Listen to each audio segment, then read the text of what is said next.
So, the new Mercedes GLC is not a bad car with its looks and technology and also comfort levels. But can this car, the GLC Coupe, improve on this with its coupe styling and sleek looks? Let's find out. Hello everyone, welcome to Everything Cars and More. This is the #1 place to be for car news and reviews.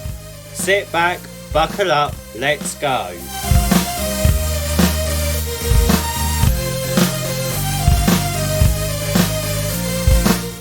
Let's start with the design at the front, and just like the normal GLC SUV, the GLC Coupe's design is more premium and less bulldog than before. To start with, the headlights are slimmer and have more of a curve to them to give them a premium look. They are also connected to the grille this time too.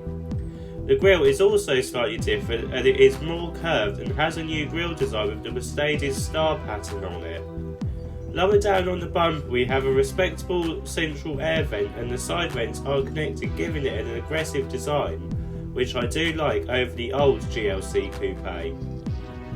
Moving around to the side of the GLC Coupe and the B pillar forward, it is the same as the normal GLC. From the B pillar backwards though, it is different. We get this nice swoopy coupe style that is much better looking than the old coupe SUV.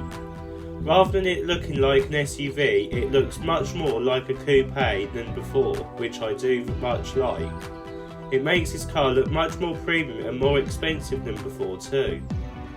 Moving round to the back, we get a similar design to the rear of the normal version, but in a coupe style. It is very similar to the new Mercedes CLE coupe and convertible actually. We get these triangular taillights and connecting them is a black bar.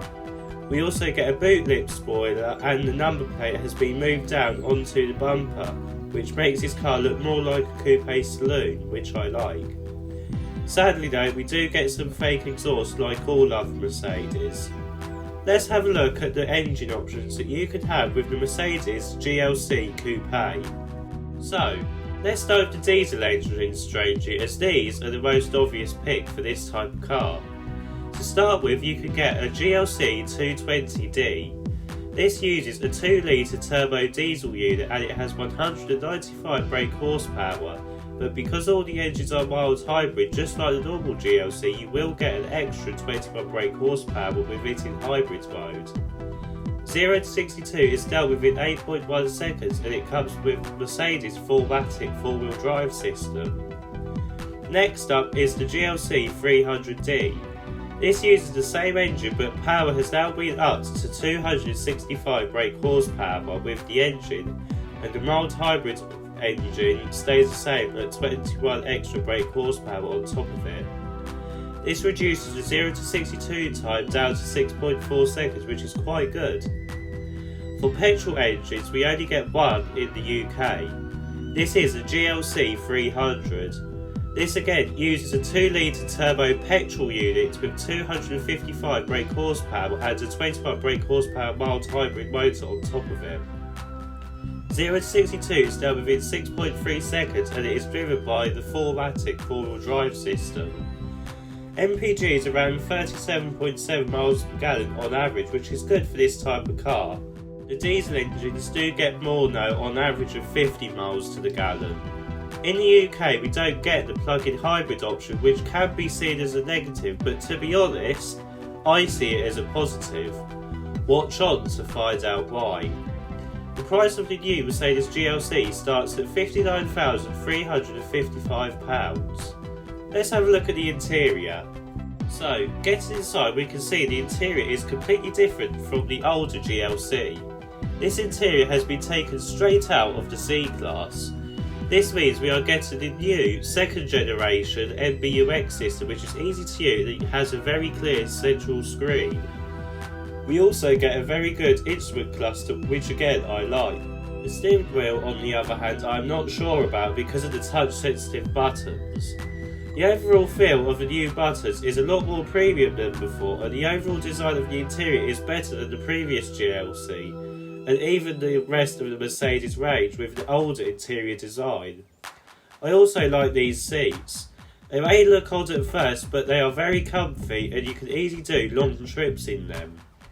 Finally, to help with those long trips, you get a nice Burmester sound system which is very good and sounds very clear. Let's check the back seats out. So, getting into the back, legroom is fine, but as you would expect, headroom is reduced because of the sloping roof. You can fit two 6-footers behind each other though, which is good. The middle seat is fine if you are not tall, and you can also easily travel with 5 people in the car. We also get rear climate control switches with heated seats and USB-C sockets as well as air vents. You also get an armrest too. Let's have a look at the boot. So for boot size, you may be wondering how badly it will be affected by the sloping roof. Well, the answer is not much actually. The normal SUV has 620 litres with the seats up, and the Coupe has been reduced to just 545 litres with the seats up. This is still very much usable, and it is not much of a sacrifice if you are having a Coupe version. Now, this is where the interesting part comes in. If you could get the plug-in hybrid engine in the UK, then this will decrease the boot size down to a small 390 litres. Again, I have said it before, but this is poor by Mercedes. If you wanted a Mercedes A-Class boot size, you would have gone for a Mercedes A-Class. Mercedes needs to fix this issue in future plug-in hybrid models. Thankfully though, this isn't an option and I am happy with that. So, in summary then, what do I think about this car? Well, the looks are much better than the old GLC Coupe, and to be honest, they are much better than the normal GLC with the nice sloping coupe design at the back.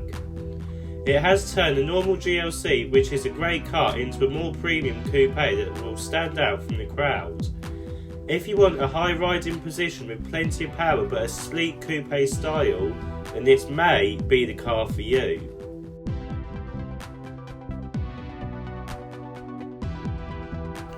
If you like this video, please don't forget to like and subscribe. See you in the next video.